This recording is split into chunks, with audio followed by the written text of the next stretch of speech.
So, hello. I would like to welcome you to the part 3 of the pH series in hydroponics. So, as announced in the last video, today we are talking about controlling the solution. Okay, so what I would like to do first is we have already seen this table with the stock solutions and nutrient solution. I would like to break this table down a little bit because we have only talked about it more briefly. So let's start with our table with our stock solutions and where we dilute the stock solutions. Um, we have potassium nitrate, calcium nitrate, ammonium nitrate, magnesium sulfate, ammonium phosphate, potassium phosphate, potassium sulfate, potassium hydroxide, nitric acid, and phosphoric acid. So, and our concentration of our stock solutions, of course, it's a molar concentration, and we're using 1.5 for potassium nitrate because we need a lot of that. So it's useful to make it 1.5, you see, instead of here everywhere except of potassium sulfate, we have 1. The reason for that is because you cannot dissolve a complete mole in 1 liter of solution. It's not going to dissolve completely. And of course, when we take 4 milliliters of potassium nitrate with a molar concentration of 1.5, we end up in 6. And I have adapted or modified this is still Hoagland solution. However, I adapted it. We only use a 1 millimolar concentration of magnesium and of sulfate because this is how I normally work. Maybe sometimes 1.25 is useful or 1.5, but that is really not necessary in most cases. I can link you a paper where you have a lot of nutrient solution composition proposals from scientists from Wageningen University from the 90s, but guess what? Tomatoes have not really changed their demands since then. And there is also one from Utah State from Bruce Bugbee that has been published, I think 1 or 2 years ago, but it had been adapted several times. And I reduced calcium from 4 to 3, and I added some ammonium. So we have 1 ammonium more and 1 nitrate less. Okay, here we go again with our table, and there is still that center column we have not talked about. And what do we see here? We see charge, and we see that unit millivolt with plus and with minus, so positive and negative. And let's talk about calcium. You can see we have 3 millimolar concentration in our nutrient solution, but we have millivolt, we have 6. So why is that? Because calcium is 2 plus, potassium has 1 plus. So if we have a 6 millimolar concentration of potassium, we end in 6 positive charges, which is millivolt 6. And so on and so on. Of magnesium is 2 plus, this is 2 minus, see this is 2 minus, and I have displayed basically all these are of course also millimolar concentrations. These are single ions. We have 6 potassium, we have 6 nitrate, so we covered these 6 and 6 of these, and of course of these 2. And you see, in order to balance 1 calcium, we require 2 nitrate. So it's just a different way of illustrating what we have in that table. So, and now we see that in these blocks, you can, by the way, see we have smaller and larger blocks, and this is also because of our charges. And you see I have interchanged something. I have changed I've changed the solutions we use in order. I've changed the stock solutions in order to make the mineral solutions. You see, we have 2 potassium and 1 sulfate. So in that case, we have 2K. So if we have a 0.5 molar concentration in our stock solution, and we have 2K in this, if we have 1 here, then we end with 2K and 1 sulfate. Okay? And magnesium nitrate. Of course, we have to reduce also the potassium nitrate, otherwise we would have more. So to make it a little bit easier, let's say we have 1, and you see 1, 2, 3, 4. So the 4 in that case is still the right number.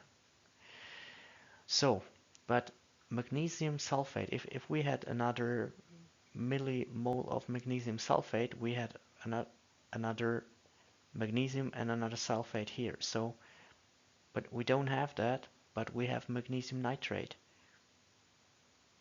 So just imagine that we use magnesium nitrate. Of course, same like with calcium nitrate. Okay, so what I was trying to show is that what matters at the end of the day is what bases and acid you have. It's not possible to interchange every base and every acid and to make a stock solution. For example, calcium sulfate is more or less insoluble. So you could not use a calcium sulfate solution. Same is true for magnesium sulfate. Yeah, sorry, not magnesium sulfate. Calcium phosphate. Calcium phosphate, calcium, this one.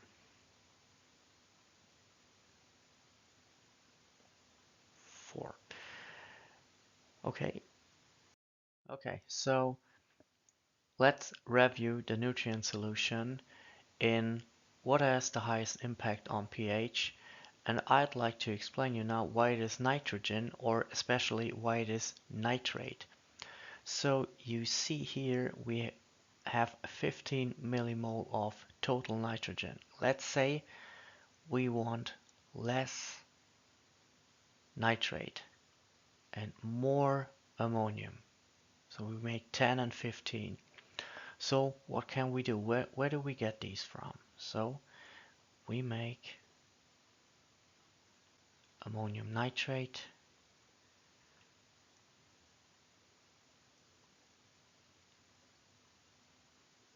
5 millimolar, 5 of each because we have 2N, okay? So we have already saturated our 5 millimolar concentration of nitrate, and we're still missing another 5. So we can get them, for example, here from phosphate. And this is where it starts. This is way too much, okay? But let's just simulate that.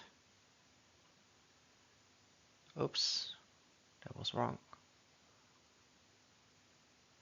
Of course, it is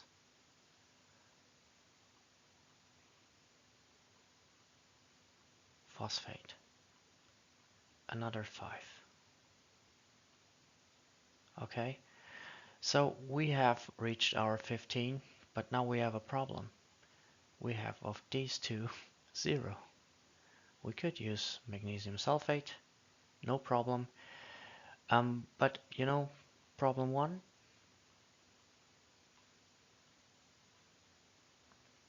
calcium and potassium. Where do I get them from now? And problem 2 is, this is probably or 100% resulting in, that is an extreme case because that would result in a very significant pH drop from the beginning.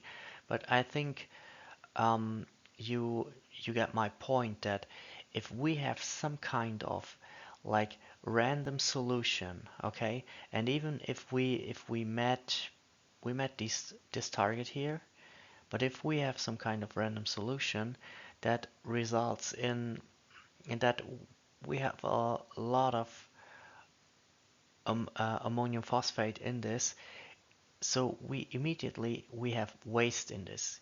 This Imagine this not so strong. Imagine this like we have in 3, okay, and we have here like 2, okay. Just focus on ammonium and phosphate. This could also be too much and keep the pH down too much. The point is, we don't want to compose a solution resulting in waste, because waste is always, if you have too much base or acid in your solution in the first place, and you have seen what happens when plants uptake minerals, what you get in return. If you have too much base or acid in the first place and your plants uptake the minerals, you require in the long run more base and acid to balance that, and then you have waste of base and acid in your solution. And this is of course not what we target when we compose a solution. This is the information of that slide. So let's clean this up.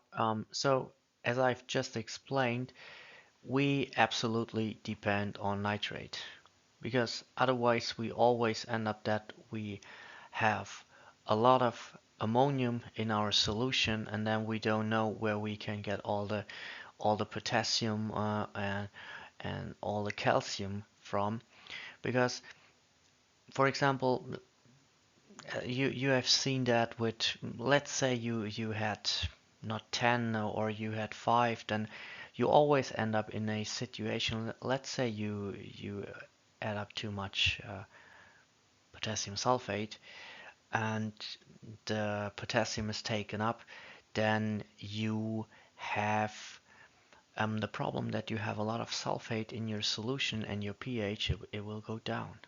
So, but the point is, the mistake happens in the first place when you compose your nutrient solution in a way that you end up in a lot of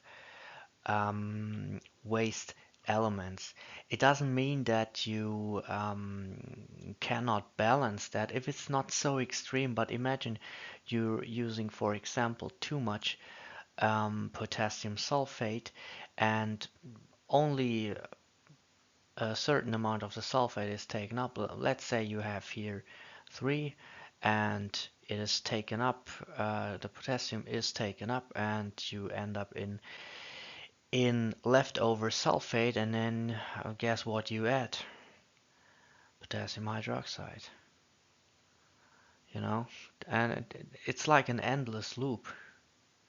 And this is what you don't want. So you need to meet the demand of nitrogen in form, mainly very dominant in the form of nitrate.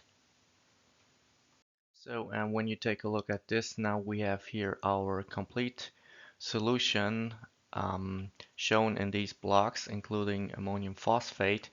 But there is still one part of that table we have not been talking about yet. It is the lowest part where in the first row, I simply summed up everything. So here we have 27. This is just sum of all these elements. In milligram, it is in elemental form, so it's not sulfate, it's sulfur. And you see here our charges. Of course, it's balanced. Then we need to talk about nitrogen, especially about um, nitrate, of course, which you see here, and here is very dominant. So that line basically is, and total is that line here, total n.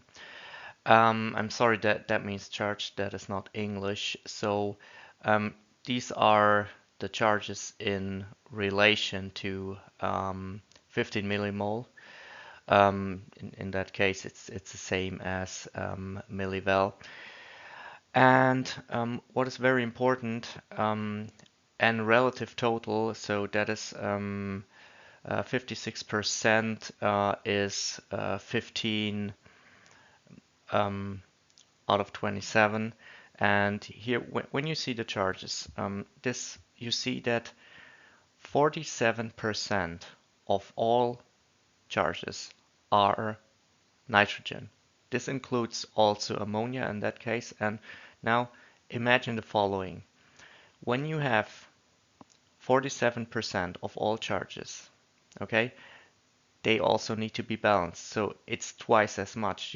You see how much, especially nitrate, plays a role when it comes to um, the total amount of charges or the share of the total amount of charges.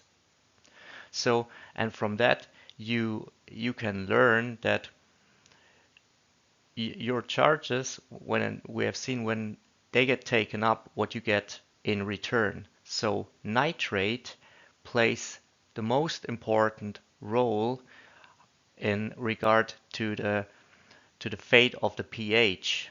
So when it's taken up, you get something in return that counts for all elements. However, as nitrate is so dominant, it is going to more or less to a relative absolute to an absolute high proportion your pH dynamics.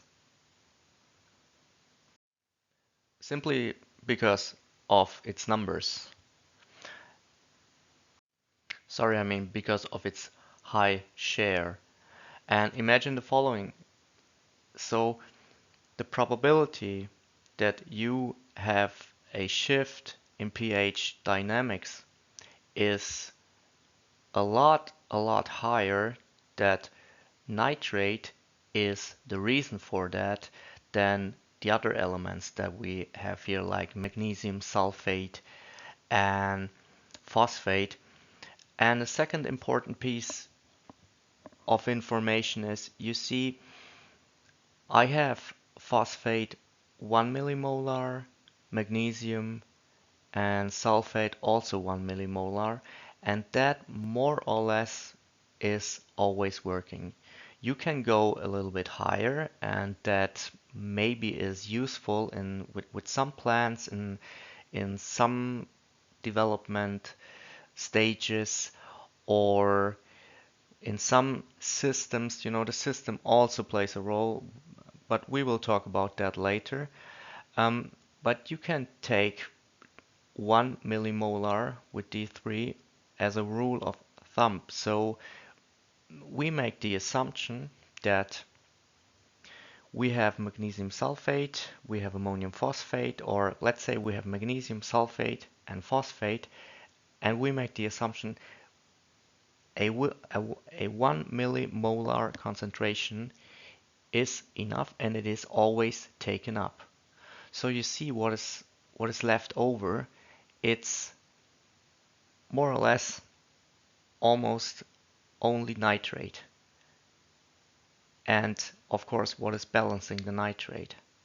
So you see how you are trying to control your pH by giving the right amount of your nitrate salts. Okay, so let's try to imagine we have a complete ideal scenario, like a model where we have that solution and we have a 100-liter tank. Let's make this 100 liters. And let's say we have a lettuce culture, for example, and we want to cultivate this. We have sown out and we have tiny plants, and we're going to cultivate this one for, let's say, 25 days. And let's say our cultivation area is in a good relation to 100-liter tanks, and we cultivate, for example, in rock wool blocks. Okay, so they are all in rock wool blocks, and we flood 1 times a day, 2 times a day. It's not so important in that example. So with that solution, we have an EC around, let's say this is around 2. And our pH in that solution, it is supposed to be 5. We can shift it up to 5 point, whatever you like. Let's make it 5.5. You have seen how we calculate a pH and a pOH, so it's not that we require for that. When we give base, we always use potassium hydroxide, and it's not that we need from 5 to 5.5. We don't need like 1 millimolar or 2.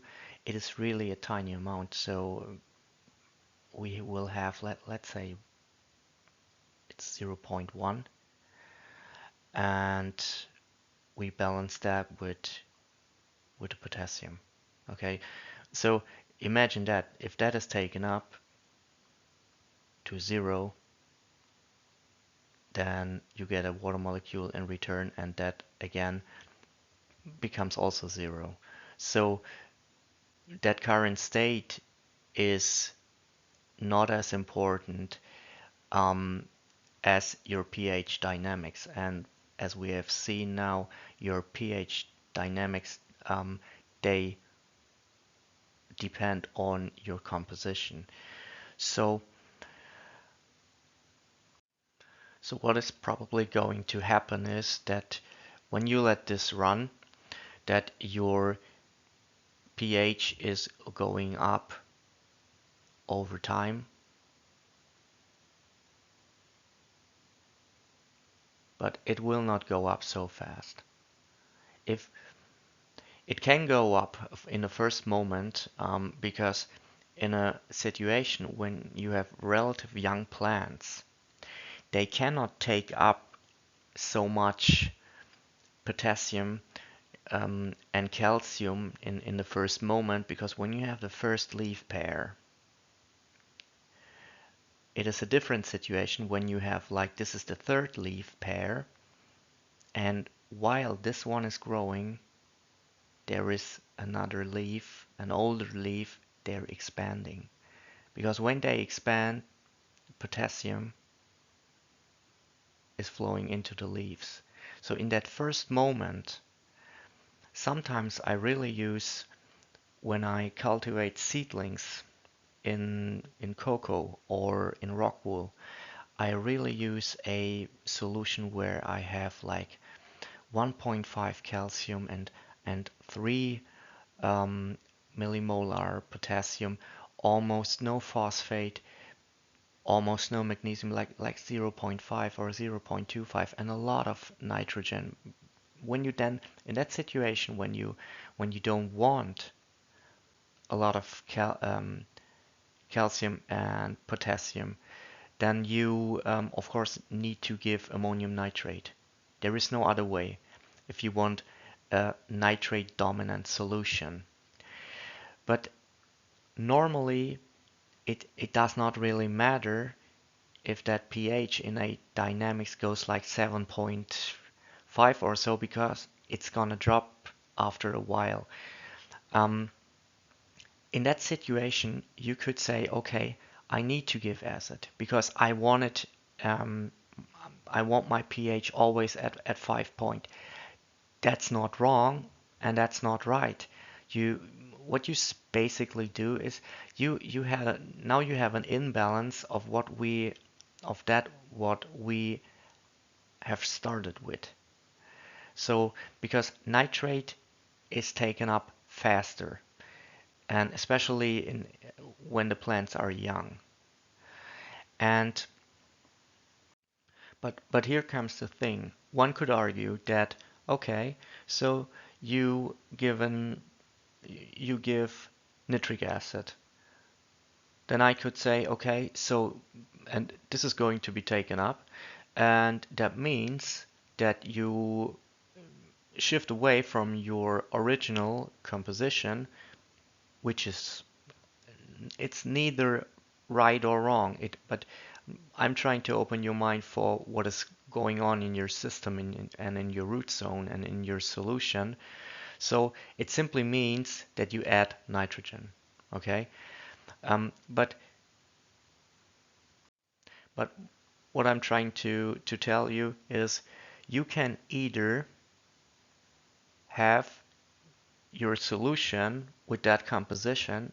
So we have 15 times 100, so it makes 1500 millimole of nitrogen. And if you give nitric acid, then your cultivation cycle has more or less than maybe 1600. And that could result, for example, in higher nitrate values in your lettuce.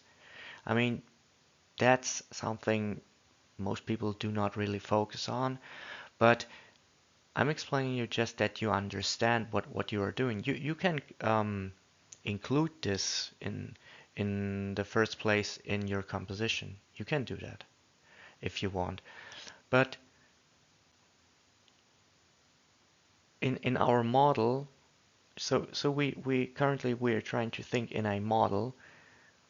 Um, what we intend is that our pH more or less has a dynamic where your nutrients are all available and that you don't have a shift into an area up or down that you really need to do something.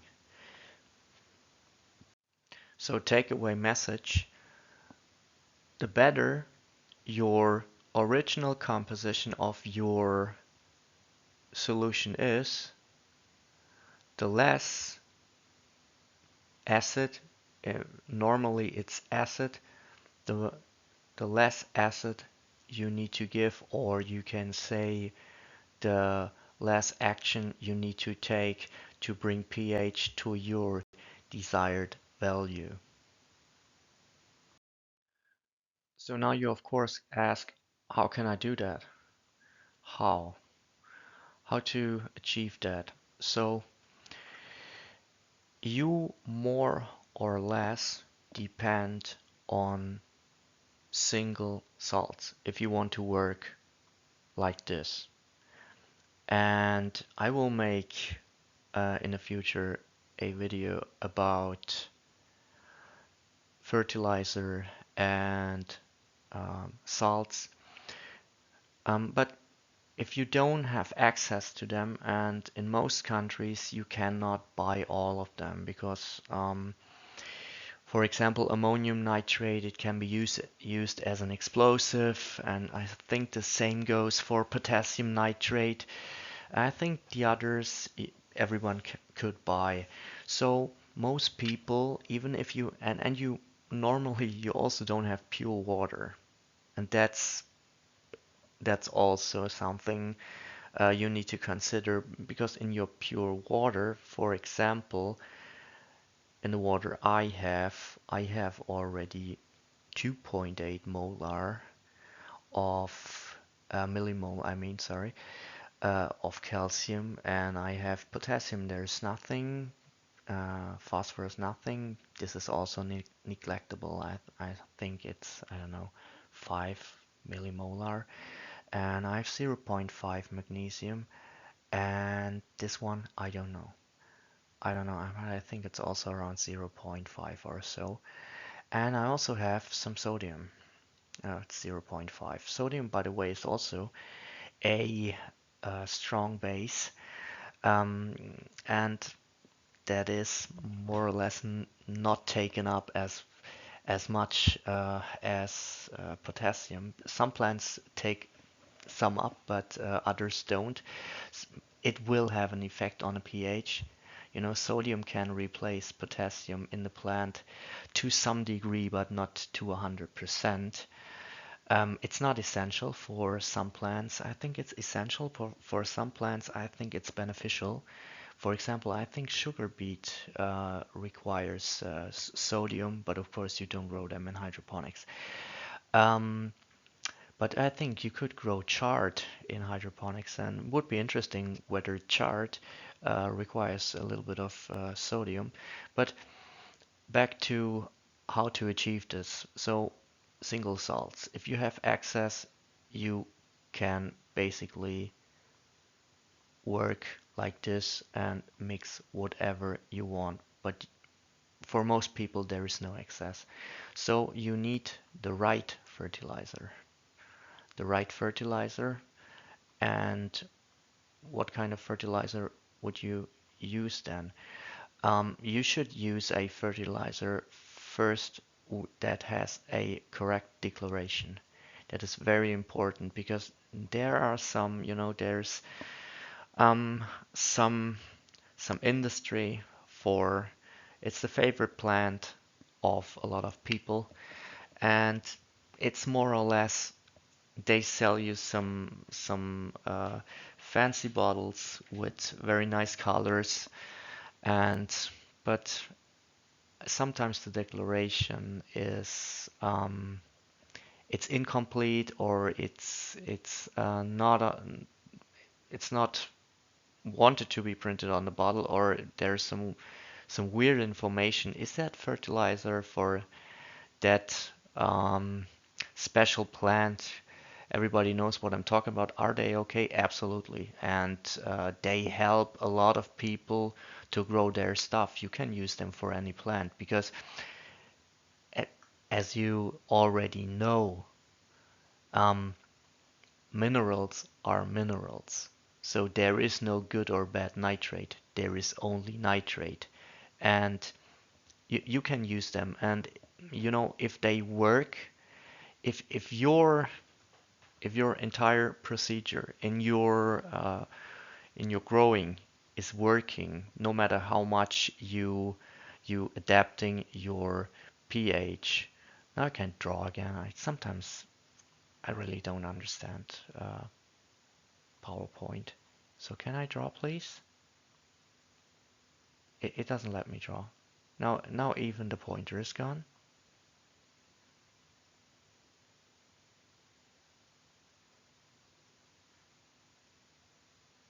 So I'm sorry guys for the interruption, but the timer stops and I can't draw. It's really weird. So what I was trying to say is, no matter what your pH is doing and how much acid you give, um, if your plants grow, it means they uptake the minerals and it's fine. It's fine. So I don't want to confuse you or tell you you are doing everything wrong. Um, that's not the case, but you know, we're always trying in hydroponics to find a very efficient way. And as you can see, of course, I think I've said that uh, sometimes before, it's a lot of fun when you can control things, because that's what you basically also doing when you mix your water with your fertilizer and adapt your pH and AC. You like to control these numbers, and I just give you some more numbers, as you can see. So we were talking about the right fertilizer, and the right fertilizer is that one that meets the demands. You say, I want this to be in the solution because I think this is going to be taken up, so I pick this fertilizer. And of course, you have to calculate that in advance. And normally on fertilizer, it is displayed in the mass. If you have liquid fertilizer, you need to consider your density. And if you have solid fertilizer, you can use the mass of the fertilizer simply because it's the total solids. And then you need to consider that you don't have elemental units, and you need to calculate them in elemental, and then you can calculate your millimolar. But in the future, I think I can give you a sheet where you just type in what fertilizer you have, and then you see when you take like 1 gram per liter, then you see what is in your solution. But it's not so difficult to build an Excel sheet to calculate this. And then you can start playing with it. Then you can start playing. I need to correct one thing, guys. I have 5 milligram, around 5 milligram of nitrogen in my tap water, not millimolar. So this is, I think, 0.3 around. And you also find a lot of times you find chloride in your tap water in some tiny amounts, like 0.5, and your sodium is a lot of times then also balanced to some degree. Of course, all the bases and acids that you find in your tap water, they all together make your pH like your solution. So basically, tap water is a mineral solution that is to some degree incomplete. You have in most tap waters is calcium, magnesium, sodium, chloride, sulfate. Have I forgotten some? You have some tiny amounts of potassium, but that is most of the time neglectable. Um, but basically, what is missing is NPK, iron.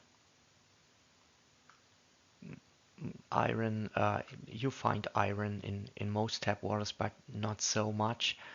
And of course, micronutrients, they are missing.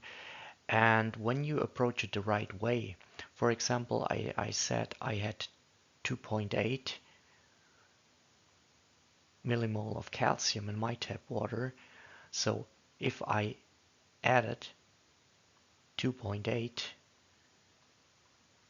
times 2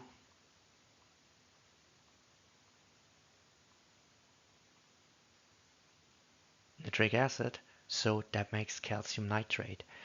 But a lot of times your tap water is not the best starting point for a hydroponic solution. For commercial growers, this is also a question of how much things cost, because when you need to pure water, it also costs money. And as I said before, for private people, you cannot buy this. In most countries, you will not be able to buy this.